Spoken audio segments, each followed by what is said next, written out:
Gloria a Jesús. Cuando alabemos al Rey lo hacemos con gozo, hermanos, con alegría. Sonríale, hermano, que está a su lado y dígale: yo amo a Jesucristo. Vamos, dígale eso. Yo amo al Señor, ¿verdad?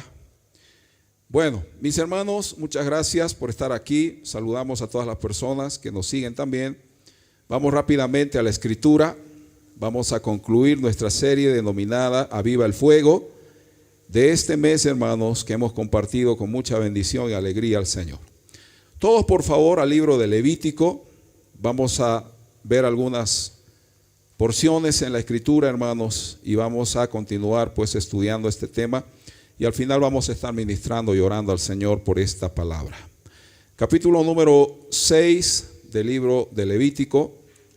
Usted sabe que el libro de Levítico es un libro específicamente y extensamente, hermanos, dado por Dios para establecer su ley.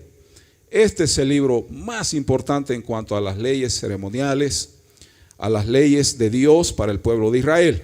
Hay muchas cosas acá, hermanos, que son interesantes, muy poderosas, y que el pueblo debía considerar. Mucha verdad espiritual hay en este libro, y eso es lo que vamos a estar viendo esta mañana. Capítulo número 6, vamos a hablar del fuego continuo. Versículos 8, ¿ya estamos ahí? Digan fuerte amén, por favor, hermanos. 6:8, dice así del libro de Levítico.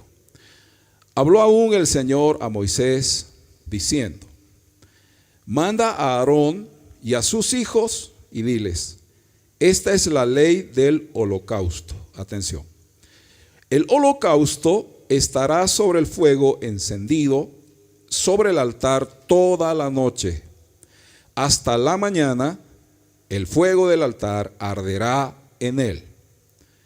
Y el sacerdote se pondrá su vestidura de lino y vestirá calzoncillos de lino sobre su cuerpo, y cuando el fuego hubiere consumido el holocausto, apartará él, ¿qué cosa? Las cenizas. ¿Qué debe apartar? ¿Qué debía apartar? Las cenizas de sobre el altar, y las pondrá junto al altar.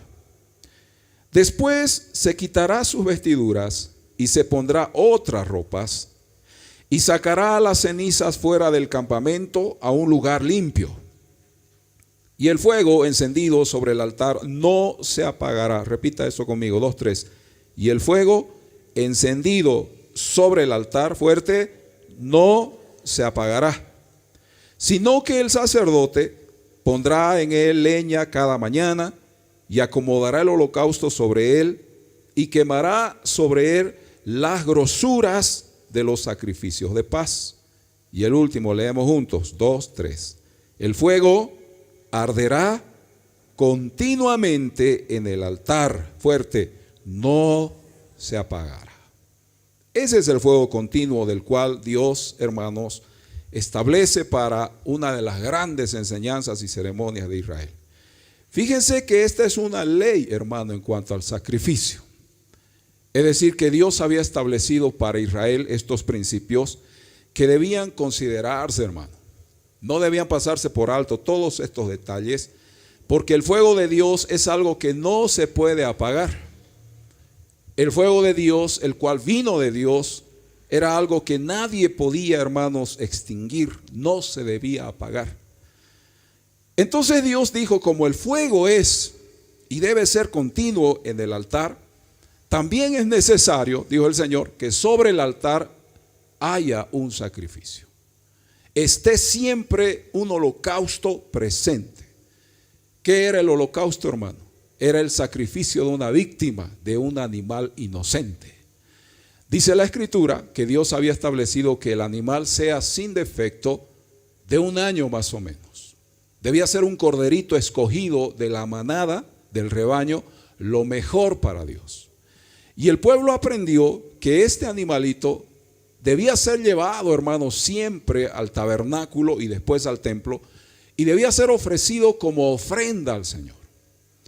Entonces es una ley para el pueblo de Israel. Dios estableció esto y dio parámetros, principios de cómo, hermano, debía ofrecerse el sacrificio. Dios le habló a Moisés y le dijo: a Aarón, que es el primer gran sumo sacerdote que va a tener esta nación, el hombre importante, porque a través de él yo me voy a glorificar, debe presentarse de una manera especial. Su ropa debe ser especial. La forma en que él vista debe ser especial. No puede estar delante de mí con cualquier ropa.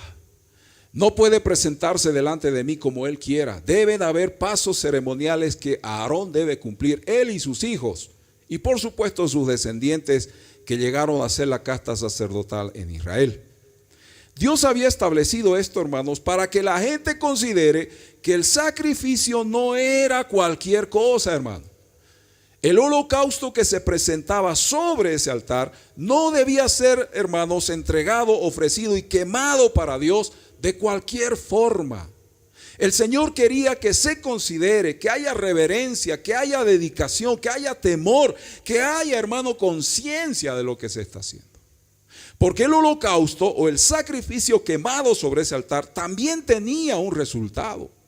Había una razón por la cual Dios quería que se presente sacrificio. Hermanos, ese animal era descuartizado, se lavaban sus entrañas, se quitaba todo aquello como la sangre, se quitaban algunas cosas, hermanos, internas del animal y se quemaba todo eso, se quemaba la grasa, se quemaban los intestinos y se quemaba el resto del animal.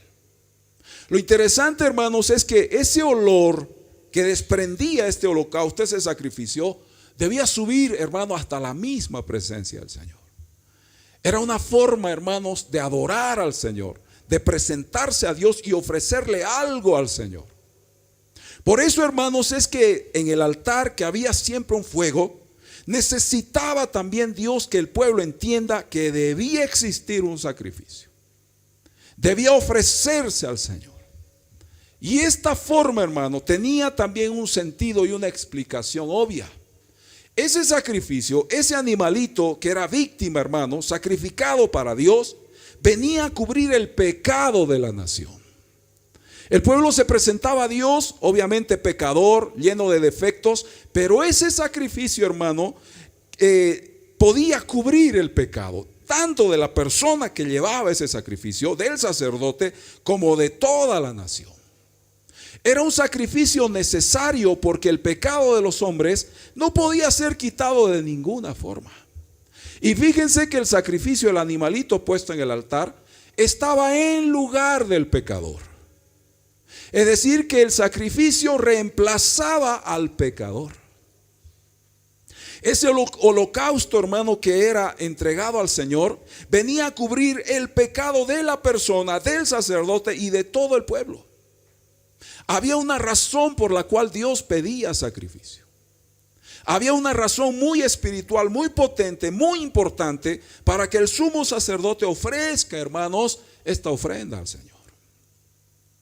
Así como la nación, hermano, debía hacerlo, así como el pueblo debía considerar estas leyes ceremoniales que Dios había establecido, de la misma forma hoy en día el creyente también, hermano, debe entender que a Dios hay que ofrecerle algo. No podemos venir a su presencia sin nada. No podemos pensar que Dios va a recibir cualquier cosa, hermano. No debemos olvidar de que hay aplicaciones espirituales, que el altar simboliza algo, que el fuego simboliza algo, que el holocausto, el animal sacrificado simboliza algo. No podemos olvidar, por ejemplo, al sumo sacerdote que representaba a este hombre. ¿Qué cosa implica entonces todo este holocausto y esta ceremonia, esta ley del holocausto, hermano, para nosotros? ¿Qué significa? ¿Qué es lo que tenemos que hacer entonces? Porque obviamente que hoy en día nosotros no vamos a sacrificar un animal. No necesitamos levantar un altar físico y acercarnos a Dios, porque esta ley ceremonial y estos principios fueron para un tiempo específico y para la nación de Israel. Pero obviamente hoy tiene su aplicación, porque la misma Biblia dice, hermanos, que toda la ley vino a ser sombra de lo que un día sería. Es decir, que todo lo que ellos hicieron, todas las leyes, toda la ley, todas las ceremonias, todas las prácticas que ellos, hermanos, un día realizaron, pues hoy en día tienen una aplicación espiritual. Por eso es importante. Dios, hermano, asocia el altar con la ofrenda, el fuego y el olor fragante que debía subir a su misma presencia. Había una relación implícita en todo, hermano. Todo era importante. El altar, que era de bronce, el altar que tenía, hermanos, por dentro madera, que estaba revestido de bronce, la ofrenda que estaba allí, el fuego que estaba allí, la leña que se utilizaba, hermano, para encender o para propagar más el fuego. Hermanos amados, todo tenía su importancia. Entonces Dios, hermanos, al percibir el olor de esta ofrenda, hermanos, recibía con agrado todo esto y cubría el pecado de la nación. Dios decía, está bien, acepto la ofrenda, muy bien, vamos a cubrir el pecado de todo este pueblo. Y el Señor, hermano, exigía que constantemente, de día y de noche, el fuego esté prendido. Algo más, el altar involucraba absolutamente todo. El oferente, es decir, la persona que llevaba la ofrenda, hermanos, esta persona ofrecía su corazón, ofrecía el alma y la adoración absoluta a Dios. Miren ustedes la gran responsabilidad que tenía el sumo sacerdote. Como él era el que presentaba el sacrificio al Señor, él debía involucrar su corazón. Debía ponerle alma, vida y corazón a esta actividad. Hermanos, el sumo sacerdote tenía que ponerle una adoración absoluta, era su responsabilidad. Dice la Biblia, hermanos, que se presentaba este sacrificio una vez al año. En el lugar santo, porque el tabernáculo estaba dividido, hermanos, en el atrio exterior, el lugar santo y el lugar santísimo. En el lugar santo, que es la parte intermedia, estaba el altar de bronce antes de atravesar el lugar santísimo. Y en ese lugar es que se presentaba esta ofrenda una vez al año y era el sumo sacerdote el responsable. Por eso Dios decía, el sumo sacerdote no entrará a mi presencia como sea, va a necesitar vestiduras especiales, hasta su ropa interior, hermano, era necesario considerar. El hombre tenía que acercarse al Señor en completa comunión con Dios. El sumo sacerdote no podía entrar en pecado, hermano. No podía presentarse como sea, habiendo tenido una vida oculta horas antes, y venir y pretender ofrecerle a Dios una ofrenda, porque Dios ve, desnuda el corazón del hombre. Por eso es que el sumo sacerdote, hermano, entraba con temor y temblor, porque él sabía que su vida estaba en juego.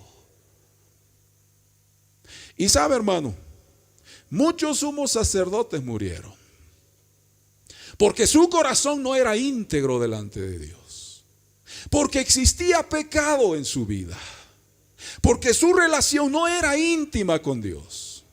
De tal forma, hermanos, que los hebreos tenían una especie de vara bastante larga, que en la punta, hermanos, en una de las puntas tenía un garfio o un gancho. De tal manera que si el sumo sacerdote moría, la gente no podía entrar al lugar santísimo, nadie podía entrar, pero ellos debajo de ese velo, debajo de esa cortina que separaba el lugar santo del lugar santísimo, utilizaban esta vara para estirar al sumo sacerdote si éste caía muerto. ¿Y cómo sabían ellos que el sumo sacerdote había fallecido?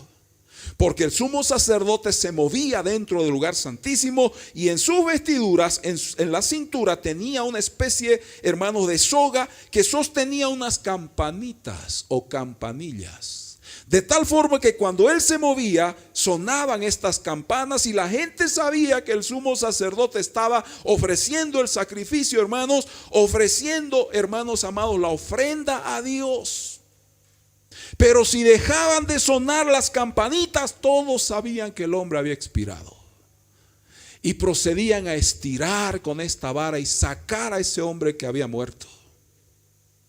¿Por qué pasaba esto, hermano? Porque la santidad y la gloria de Dios requiere de que la persona esté en completa comunión con Él. Digan fuerte amén. Por eso es que Dios ofreció principios, estableció formas, les dio leyes para que ellos puedan cumplirla mientras se ofrezca el sacrificio. Hoy en día la gente, hermano, cree que acercarse a Dios hay que hacerlo de cualquier forma. No importa si estoy o no estoy en pecado. No importa si estoy o no en comunión con Dios. Hermanos, la gente ha olvidado muchas cosas. Por eso se debe enseñar. Bueno, hoy en día la gente no cae muerta ante la presencia de Dios porque su gracia y su misericordia es muy grande. Pero no por eso el ser humano debería abusar del pecado. No, Dios me va a perdonar. No, Dios es bueno. No, no pasa nada. Dios siempre perdona. Dios es amor. Ten mucho cuidado, hermano. Aunque Dios perdona, Dios no va a evitar las consecuencias del pecado en tu vida. Digan fuerte amén. Aunque Dios perdona, Él no va a quitar las consecuencias de tus pecados, de mis pecados. Muchos de nosotros sufrimos las consecuencias de nuestros pecados. Ah, no, Dios me va a perdonar. Sí, Dios va a perdonar, pero Dios no va a quitar las consecuencias de nuestros errores. Así que el pecado no pasa desapercibido. El pecado Dios lo va a perdonar, sí, hermano, con seguridad. Pero recuerda esto, el pecado deja secuelas. Es como aquella herida que tú te haces en las manos, en el brazo. Hermanos, tú nunca vas a olvidar porque hay una cicatriz que te marca. Y tú siempre recordarás, esta cicatriz es por esta situación. Sabes que el pecado dejará secuelas en nuestras vidas si no consideramos y tomamos en serio el tema. ¿Quién vive, iglesia? Punto número 1. Vamos a hablar, hermanos, y antes, por favor, vamos a definir algunos términos, como por ejemplo la palabra holocausto. ¿Qué significa el término holocausto? Es una palabra hebrea, ¿sabe? Y simplemente significa esto, mire, holocausto es enteramente quemado. ¿Qué significa holocausto? Enteramente quemado. ¿Qué le parece, hermano? No estoy hablando del altar, estoy hablando del holocausto, o sea, el sacrificio que estaba sobre el altar. ¿Qué significa holocausto? Enteramente, en otras palabras, totalmente consumido. Eso significa holocausto. Y ese, hermanos, era el fin de presentar este animalito. Debía ser completamente consumido y ofrecido al Señor. Eso significa holocausto. Por favor, después va a entender por qué estamos definiendo algunos términos. Otra palabra importante acá es el término sacrificio. ¿Qué significa, según la Biblia, sacrificio? Bueno, lo que sube al altar, de eso está hablando, y debía ser quemado completamente. Es decir, que cuando la persona, o en este caso el sumo sacerdote, ofrecía la víctima, ofrecía el corderito, el hermano sabía que ese corderito debía ser quemado completamente, debía ser, hermanos, totalmente consumido y quedar en ceniza. Fíjese. O sea, no se escapaba el sacrificio. No se escapaba, no quedaba, hermano, nada, ningún centímetro cuadrado de la víctima sin consumirse. Todo debía quedar quemado, todo, hermano. Entonces ellos entendían, el altar necesita una ofrenda. Y esa ofrenda puesta sobre el altar debe desaparecer y debe ser entregada para Dios. Absolutamente. ¿Qué dejaba, hermanos, esta actividad? Cenizas. Por favor, todos conocemos y entendemos qué es la ceniza. Son los residuos, es lo que queda de cualquier cosa que se haya quemado. ¿No es cierto? El carbón nos deja ceniza. Por ejemplo, la leña deja ceniza. Si usted quema cualquier material, papel, cartón, plástico, lo que usted, hermano, se imagine, si usted quema, deja ceniza. Si usted, hermano, revisa las cenizas, prácticamente uno no puede imaginarse que en algún momento esto fue una hermosa silla. Este fue un hermoso escritorio, pero ahora ha quedado solo en ceniza. Se da cuenta, hermano, que en el altar el sacrificio se transformaba en ceniza. Absolutamente. Luego le explico. Vayamos por favor a Levítico 6 y veamos otra vez los versos 12 y 13. Mire, Levítico 6, versos 12 y 13.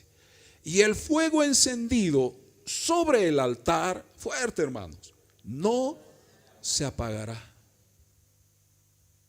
Primero, todo se quemaba y desaparecía, pero ¿qué permanecía? ¿Qué permanecía? El fuego encendido. Lo dice la Biblia. Y el fuego encendido sobre el altar no, ¿qué cosa? Se apagará, pero la ofrenda se consumió y quedó y terminó en ceniza, pero el fuego seguía allí. No se podía apagar el fuego, sino que el sacerdote, verso 12, pondrá en él leña cada mañana y acomodará el holocausto sobre él y quemará sobre él las grosuras, o sea, la grasa de los sacrificios de paz. El 13. El fuego arderá fuerte, hermano. ¿Qué cosa? Continuamente en el altar, no se apagará. ¿Por qué la Biblia dice tantas veces que el fuego no debe apagarse? Porque el fuego lo originó Dios. El fuego lo encendió Dios. Y el fuego no se puede, si viene de Dios, no se puede apagar. Pastor, el altar, ¿qué significa? Según el Nuevo Testamento, según la enseñanza del escritor de Hebreos, el altar es Jesucristo. El fuego, ¿qué es? ¿O quién es el fuego, pastor? Bíblicamente, el fuego es el Espíritu Santo de Dios. Simbólicamente es el Espíritu de Dios. La Biblia dice que en los días del aposento alto, cuando la iglesia estaba orando, hermanos, antes de la venida del Espíritu Santo, estaba en unidad clamando, todos juntos, 120 personas. Y de repente vino como un viento recio, hermanos, sobre ellos, y dice que se les aparecieron o se les repartió lenguas a todos ellos como fuego sobre sus cabezas. ¿Quién vino ese día sobre los 120 creyentes? El Espíritu Santo. Pero la Biblia habla de fuego. O sea, el fuego es símbolo ¿de quién? Del Espíritu Santo. Dice eso la Biblia. Y ahora, ¿a quién representa el holocausto, pastor? Es decir, el animalito que era sacrificado sobre el altar. Si el altar simboliza a Cristo, entonces, ¿quién o quiénes son ahora esos holocaustos? Digan conmigo, soy yo. Dígale a su hermano, eres tú. ¿Sabes ahora quién es la ofrenda, el holocausto? Eres tú, hermano. O sea, ahora yo me debo presentar claro. Ahora es cuando, hermano. Ya Dios no está exigiendo y esperando que llevemos animales sobre un altar y lo quememos. Ahora Dios espera que tú estés sobre el altar. ¿Y cómo quedarás? ¿Cómo debes quedar? Absolutamente consumido. Digan fuertemente. Y aquí está el problema del cristianismo. La mayoría de las personas no quieren ser consumidos sobre ese altar. No, pastor, no, el fuego me va a quemar. No, pastor, es que si yo soy la ofrenda, no, es mucho compromiso, mucha responsabilidad. No, prefiero pecar, me gusta la vida del mundo. No, muchas cosas. Hermano, la iglesia no es un sistema de prohibiciones, prohibido esto, prohibido aquello. Hay libertad. Pero el cristianismo implica obediencia. Y ahí está la diferencia. Si tan solamente fuéramos obedientes, No habría necesidad de repetir los mandamientos. La ley dice esto, que esto hay que hacer, esto no hacer. No, hermanos, si fuéramos obedientes, déjenme decirles que el Espíritu Santo consumiría nuestras vidas y haría una obra perfecta. Digan fuerte amén. ¿Qué debía quedar? Ceniza. Es decir, que debía desaparecer esa ofrenda, ese holocausto, y quedar cenizas. Es lo que el Espíritu Santo quiere hacer en la iglesia. Quiero consumir tu vida, quiero quemar tu vida de tal forma que tú seas esa ofrenda que va a subir ese olor agradable a la presencia de Dios. Eso quiere hacer el Espíritu Santo. Hermanos, todo tiene una aplicación en la vida.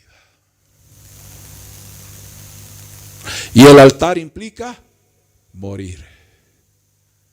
Porque la ofrenda, hermano, era sacrificada. Aquel corderito moría, hermano. Y se le quitaba la sangre porque no se ofrecía la sangre a Dios. Dios no pedía, hermano, la ofrenda. En la ofrenda denme sangre. Dios nunca pidió la sangre. Pedía sí el animalito, sus entrañas, pedía la grasa, pedía todo, que se queme todo, hermano. Todo. Cuando yo vengo a la presencia de Dios, estoy siendo consumido por el poder y el fuego de su Espíritu Santo. Hermanos, tenemos que volver al altar. El altar es Cristo. Y el fuego de Dios no se apagó, nosotros nos alejamos del altar. El fuego de Dios sigue ahí. ¿Y cuál es la función del fuego?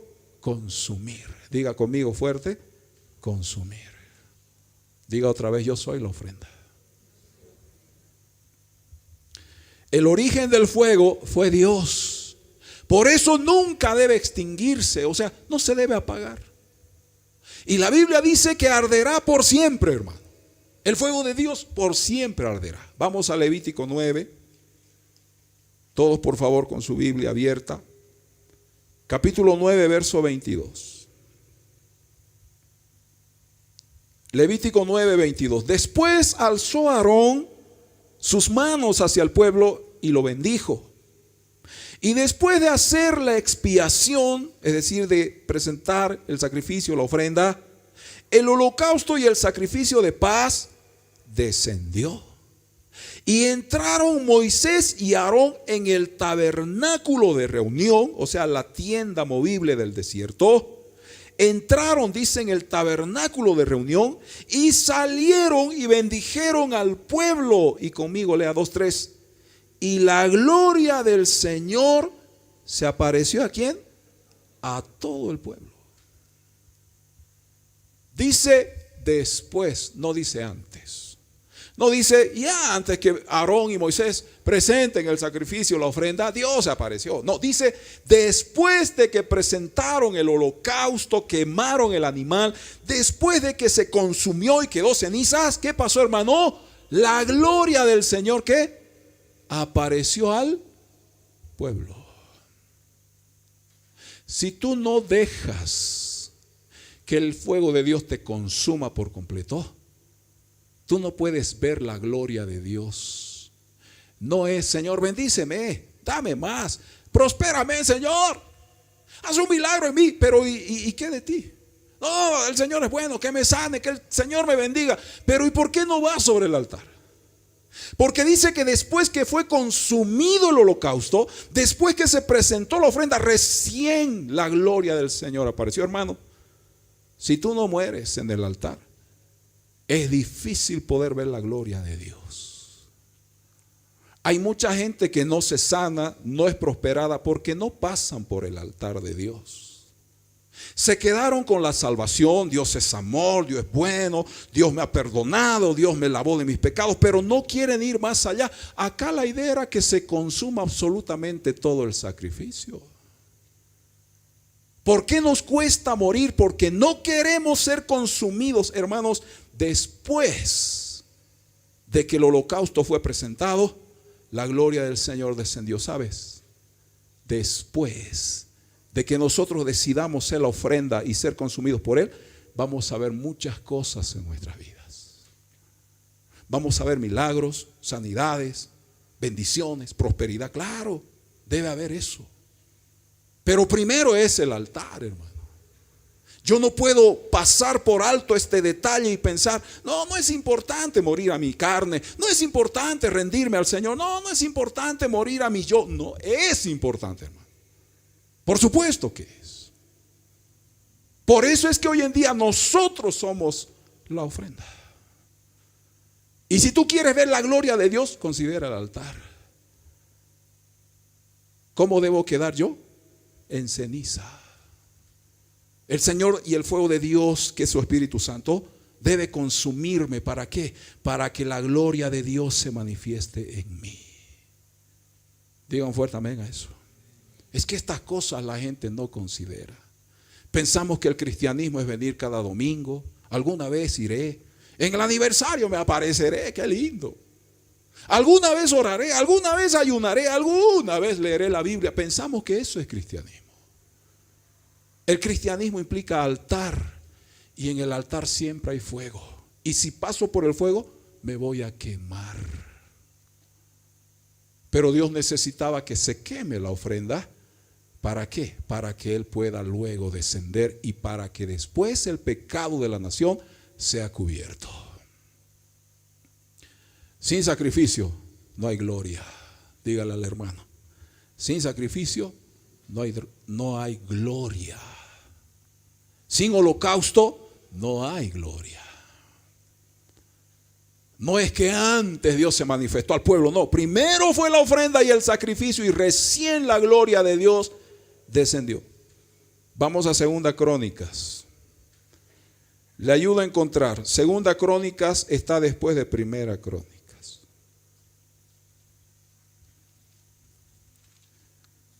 Diga amén. Capítulo 7, verso 1.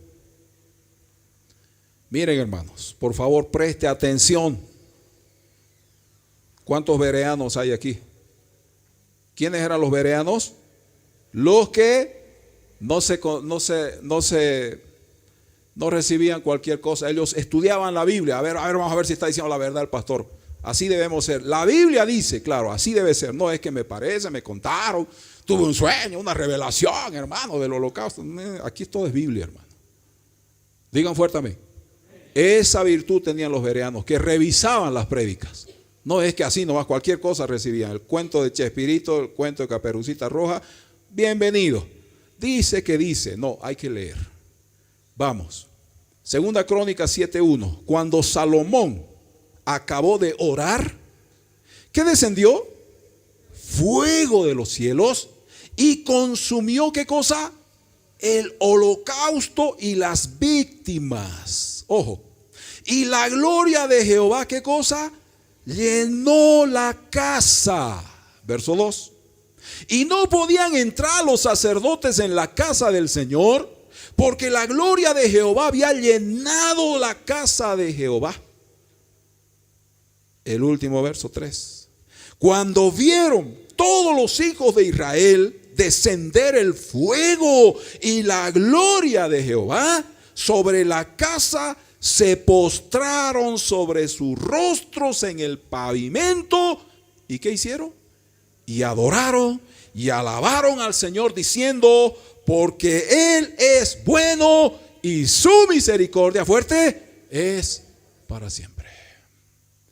¿De qué estamos hablando? De la dedicación del primer templo que los israelitas han tenido en su historia. Cuando Salomón acabó de construir el templo, se lo va a dedicar a Dios. Ese fue el templo más glorioso que Israel ha tenido. Se inauguró el templo en los días de Salomón. Pero dice la Biblia que cuando todo se acabó, oró Salomón, agradeció a Dios. ¿Quién era Salomón? Hijo de David. Agradeció al Señor y se presentó la ofrenda. Dice que fuego cayó del cielo. ¿Quién enciende el fuego en la iglesia? ¿Quién enciende el fuego en su iglesia? ¿Quién lo enciende? Diga conmigo, Dios.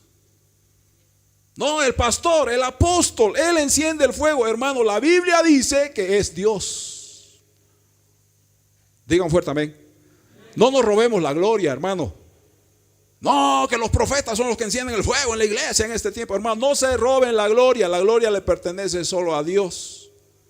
¿Quién enciende el fuego de la iglesia? Es Dios. Y la Biblia dice que después que oró Salomón, el fuego vino sobre el holocausto, descendió fuego y consumió la ofrenda, hermano. Y la Biblia dice que la gloria de Dios llenó ese templo y no podían entrar, hermano, los sacerdotes en la casa del Señor, porque la gloria del Señor había llenado, estaban embriagados. Estaban todos, hermanos, llenos de esa gloria, de esa presencia, que en otra parte de la Biblia dice que estaban gateando. No podían estar de pie porque la gloria del Señor había descendido. Hermanos, ¿qué se necesita en este tiempo? Este fuego. Digan fuerte amén.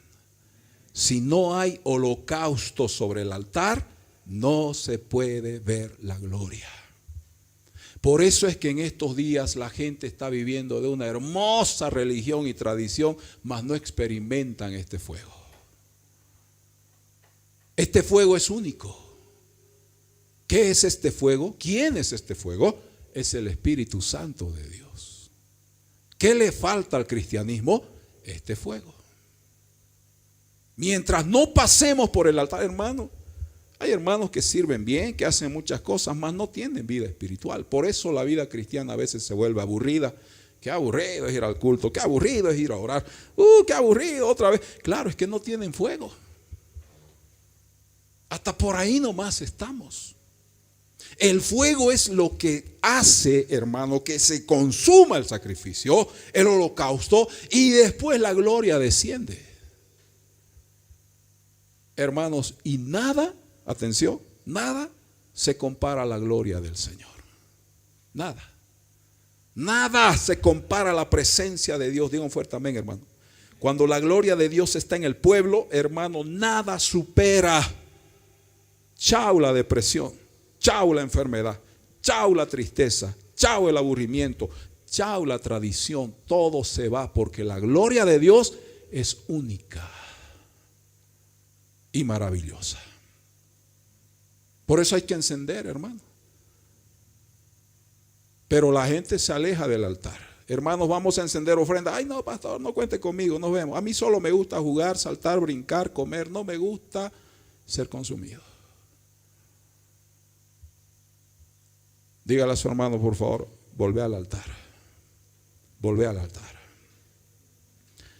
El fuego del altar no surgió de cerillos. ¿Qué cerillos? El fósforo. No surgió de un fósforo. No surgió de un encendedor. El fuego de Dios no surgió de golpear piedras o frotar madera. De ahí no surgió el fuego. El fuego descendió de la presencia del Señor. Ah, no, pastor, a mí me enseñaron que el hombre cavernícola descubrió el fuego golpeando piedras. Eso me han enseñado. No sé, eso es lo que yo sé. Pues este es el nuevo conocimiento. El fuego vino de Dios. No fue el hombre quien lo inventó, porque claro, el hombre se roba toda la gloria, pues. No, nosotros estábamos golpeando piedras, puede decir ese cavernícola, ¿no? Era yo, barbón y peludo, era yo golpeé, yo creí. Hermanos, el fuego vino de Dios. Digan fuerte amén. El fuego lo dio Dios. Solo el hombre descubrió lo que Dios había hecho. ¿Qué elemento no ha hecho Dios? Falta que me digan, no, el aire, yo lo descubrí. El oxígeno 2, fui yo, el creador fui yo. Estoy en el Guinness Record, yo fui. Hermanos, todo viene de Dios. Digan fuerte amén. Ese fuego, el agua, los elementos, todo viene de Dios. Entonces el hombre no lo creó, no fue él quien encendió el holocausto, fue Dios, hermano. Ese fuego vino sobre ese holocausto y permaneció para siempre. Y un claro ejemplo de eso, hermano, lo que vimos en la historia del Monte Carmelo, cuando Elías estuvo, hermano, en una batalla espiritual con los 450 profetas de Baal. ¿Quién encendió y consumió el holocausto? Fue Dios. Diga fuerte, fue Dios. Así de sencillo. A su nombre, iglesia.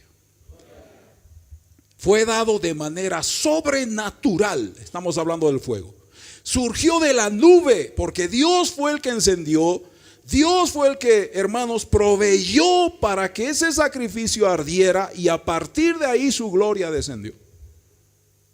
Así que no vengamos a creer y a pensar y a seguir replicando enseñanzas como que el hombre descubrió el fuego, porque eso no dice la Biblia. El sacrificio tomaba el lugar de la persona en representación, escuche, de su íntimo ser. ¿Qué implicaba el altar y el sacrificio? Esa intimidad, su espíritu y corazón que ponía el sacerdote o sumo sacerdote en el momento que presentaba el holocausto, todo su ser. Él entregaba todo a favor del pueblo, hermano. Ay de ese hombre si no hacía esto, quedaba muerto ante la santidad de un Dios tan perfecto como él. Por eso es que el sumo sacerdote entregaba su intimidad, su naturaleza, su vida misma en ese sacrificio. Digan un fuerte amén por eso. Al caer el fuego sobre el sacrificio, este desprendía un olor que subía al cielo hasta la nariz de Dios. ¿Dios tiene nariz? Volvemos al principio, por supuesto que sí. Dios percibe, hermano. Y ese sacrificio desprendía un vapor, un olor que subía, y para Dios esto era agradable. Él podía oler el sentimiento y la intención del corazón de la persona. De ahí que los hijos de Aarón quedaron, hermanos, completamente calcinados, porque quisieron ofrecer fuego extraño al Rey de Reyes y Señor de Señores. Andaban borrachos. Dice la Biblia que los borrachos no van a heredar, ¿qué cosa? El reino de los cielos. Pero yo no soy borracho, pastor. Yo soy de fin de año nomás. Solo a mi cumpleaños, pastor, no sea tan malo. ¿Qué es eso? Hermano, lo siento. Los borrachos no van a heredar el reino. Y en la iglesia no hay borrachos. En la iglesia hay sobrios. Digan fuertemente. Y si nos vamos a embriagar, tiene que ser con su Espíritu Santo. Digan fuertemente. Dice el libro, hermanos, de Efesios: no os embriaguéis con vino, en lo cual hay disolución. Antes bien ser llenos ¿de qué? Del Espíritu. Es un mandamiento.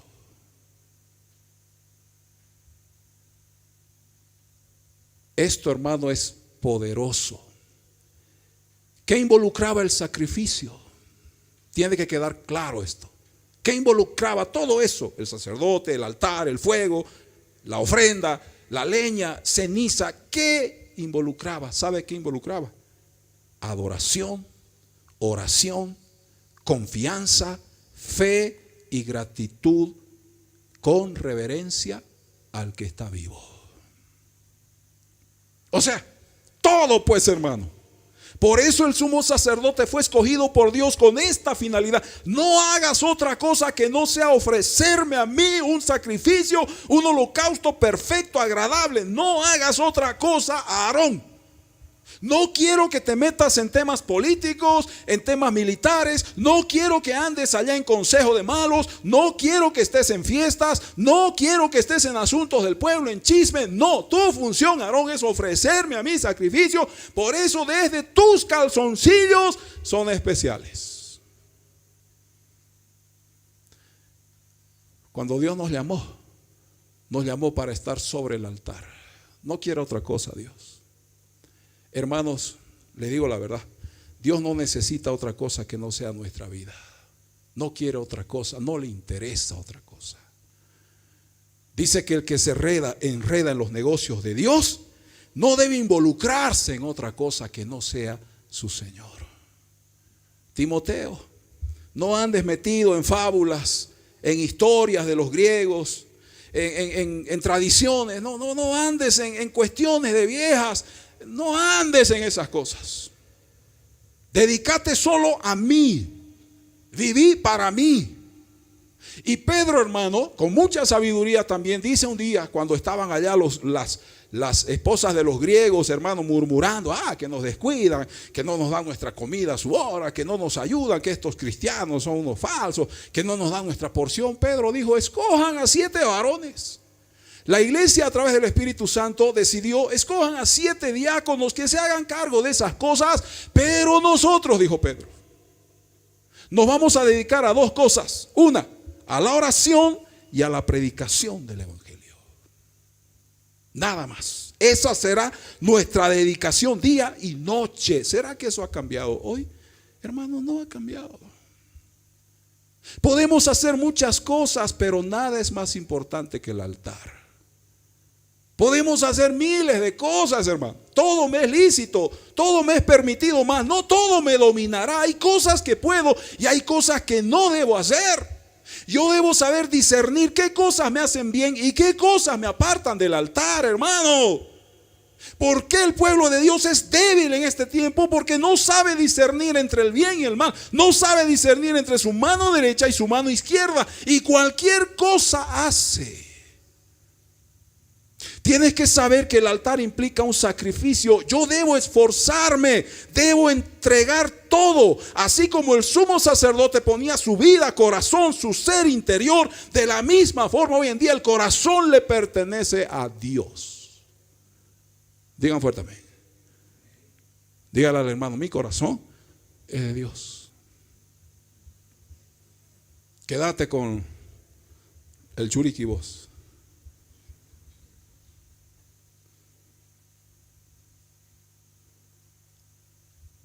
Punto 2, Éxodo 27. Vamos terminando. Algunos se ponen contentos cuando digo ya vamos a terminar. Éxodo 27.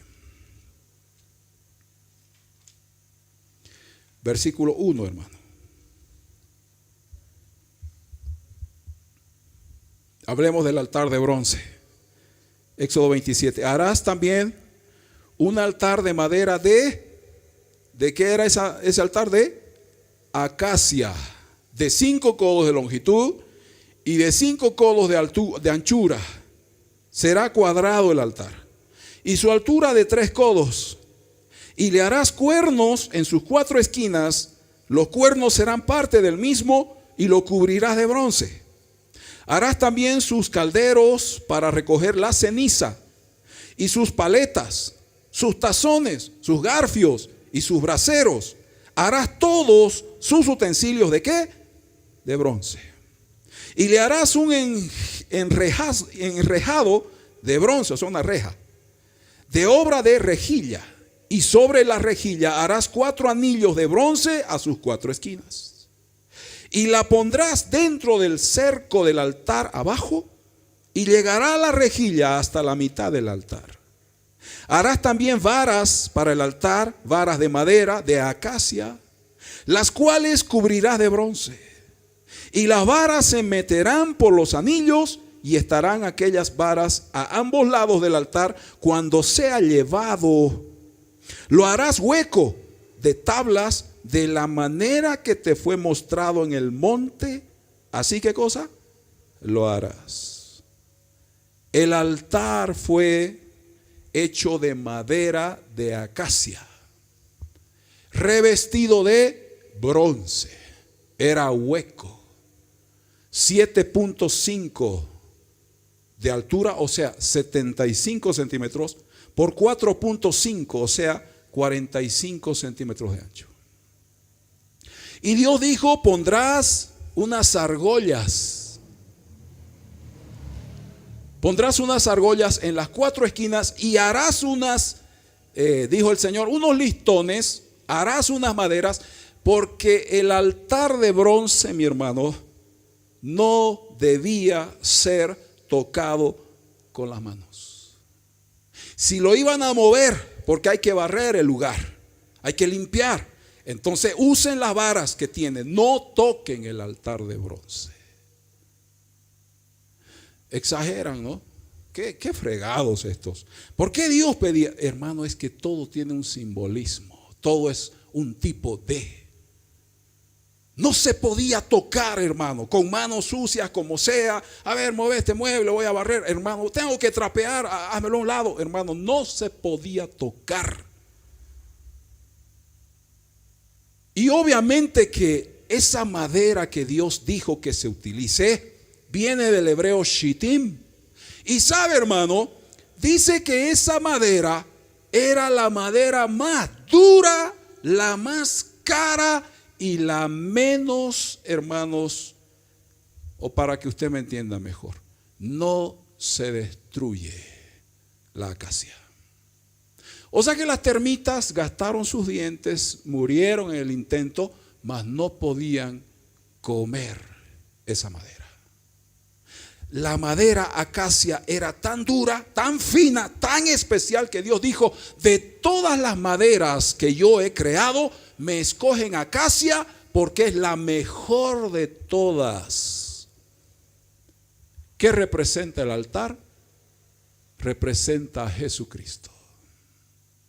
Digan fuerte amén, hermano, ¿no se alegra por eso?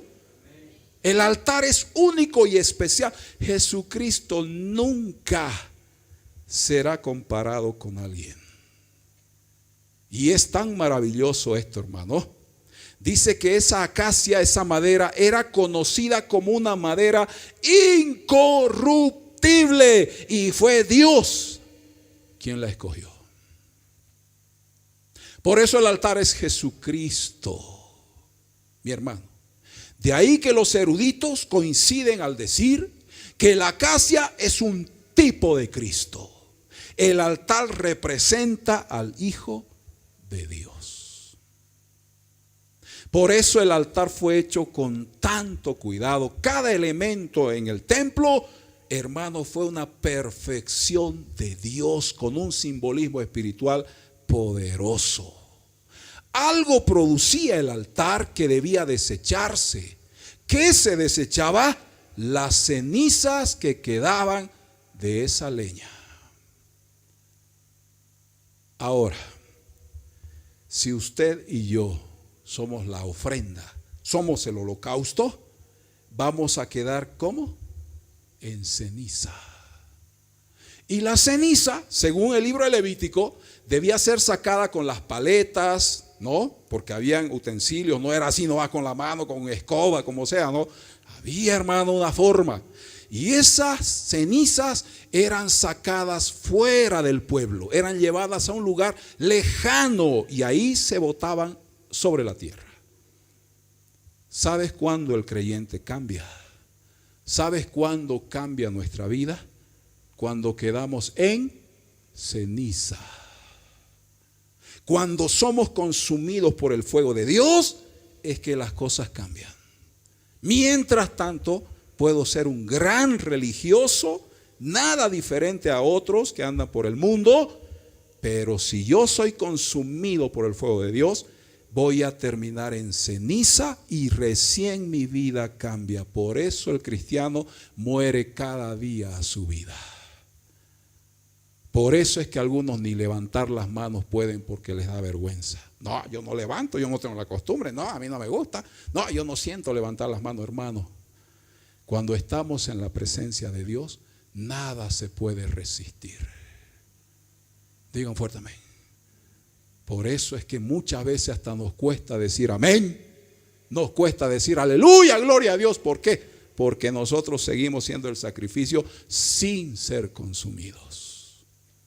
Somos la ofrenda, sí, hermano. Pero vayamos pues al altar y que el fuego de Dios nos consuma. El último texto, Romanos 12:1.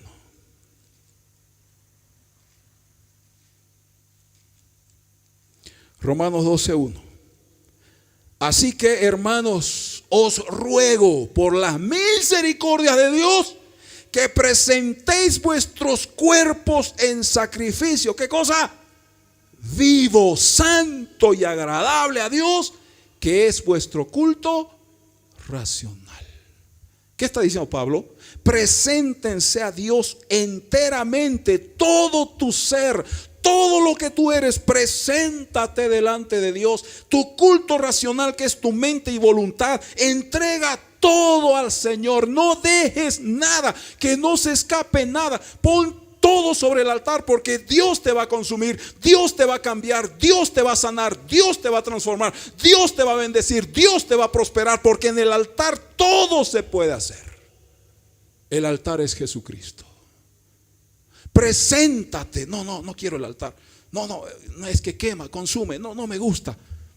Mientras tú vivas así, tú no vas a ver la gloria de Dios en tu vida. Porque primero se quema el holocausto, el sacrificio que soy yo, que eres tú, y después desciende la gloria. Entienda eso, hermano. Si no queremos morir y pasar por el altar, difícilmente veremos lo que Dios quiere hacer más allá. La gloria no viene antes, la gloria es después de ser consumidos por el fuego de nuestro Señor. Digan fuerte amén. El sacrificio debe estar, es necesario el sacrificio. Dios exige que el sacrificio esté sobre el altar porque su fuego es continuo.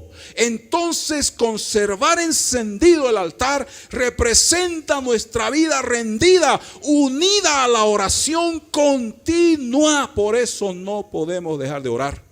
Por esto encender el fuego es nuestra mayor necesidad. El fuego de Dios hoy es el Espíritu Santo. El fuego no se apaga, hermano. Pero por eso tú y yo somos el sacrificio. También debemos estar allí. Es necesario. Conclusión. El fuego, siendo un elemento vital, fue provisto por Dios.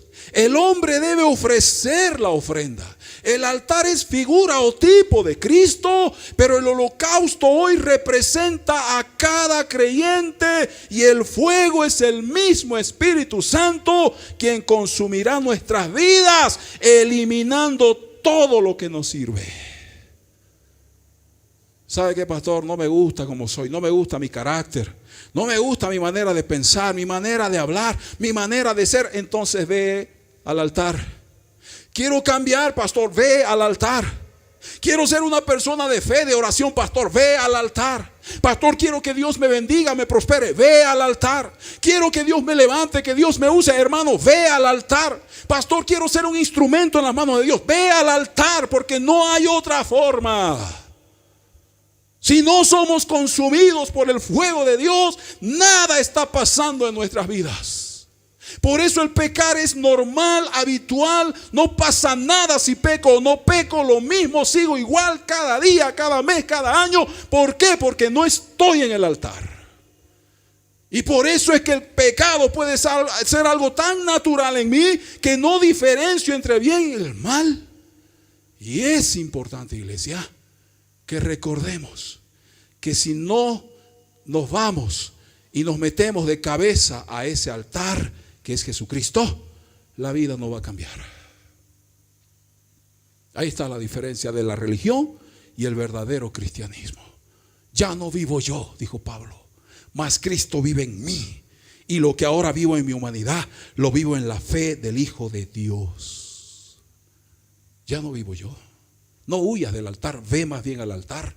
Deja que el fuego de Dios te consuma para que su obra se establezca y la gloria del Señor descienda sobre nosotros. Hermanos queridos, el Espíritu Santo dice que va a eliminar todo lo que no sirve en nosotros. Hermano, todo lo que no glorifica a Dios, Él lo va a quemar y va a producir resultados impresionantes. Cuando alguien me dice, hermano, no tengo tiempo para orar lejos del altar, no tengo tiempo para congregarme, no tiene idea de lo que es el altar. Ay, no puedo servir al Señor, no tengo tiempo, no tiene idea de lo que es el altar. Hermano, congregate, ay, no puedo, no tiene idea de dónde está parado. Porque si entendiésemos que el altar está listo y el fuego también, entonces de cabeza nos meteremos nosotros que somos la ofrenda para que la gloria de Dios se manifieste. ¿Por qué no prosperas? Porque no pasas por el altar. ¿Por qué no cambia tu vida? Porque no vas al altar. ¿Por qué sigo siendo el mismo? Porque tú no has considerado que el altar es importante. Todo está listo, el fuego, la leña, el altar, faltas tú. Puestos de pie, que oramos. Gracias, Dios mío. Bendito Dios. Gracias por conectarte a nuestro canal y escuchar nuestras enseñanzas. Ya que estás aquí, puedes suscribirte a nuestro canal para recibir más contenido. Si necesitas ayuda y oración, no dudes en contactarnos al siguiente número. Somos una iglesia en la ciudad de Sucre, Bolivia, y esperamos tu visita. Somos una familia para tu familia.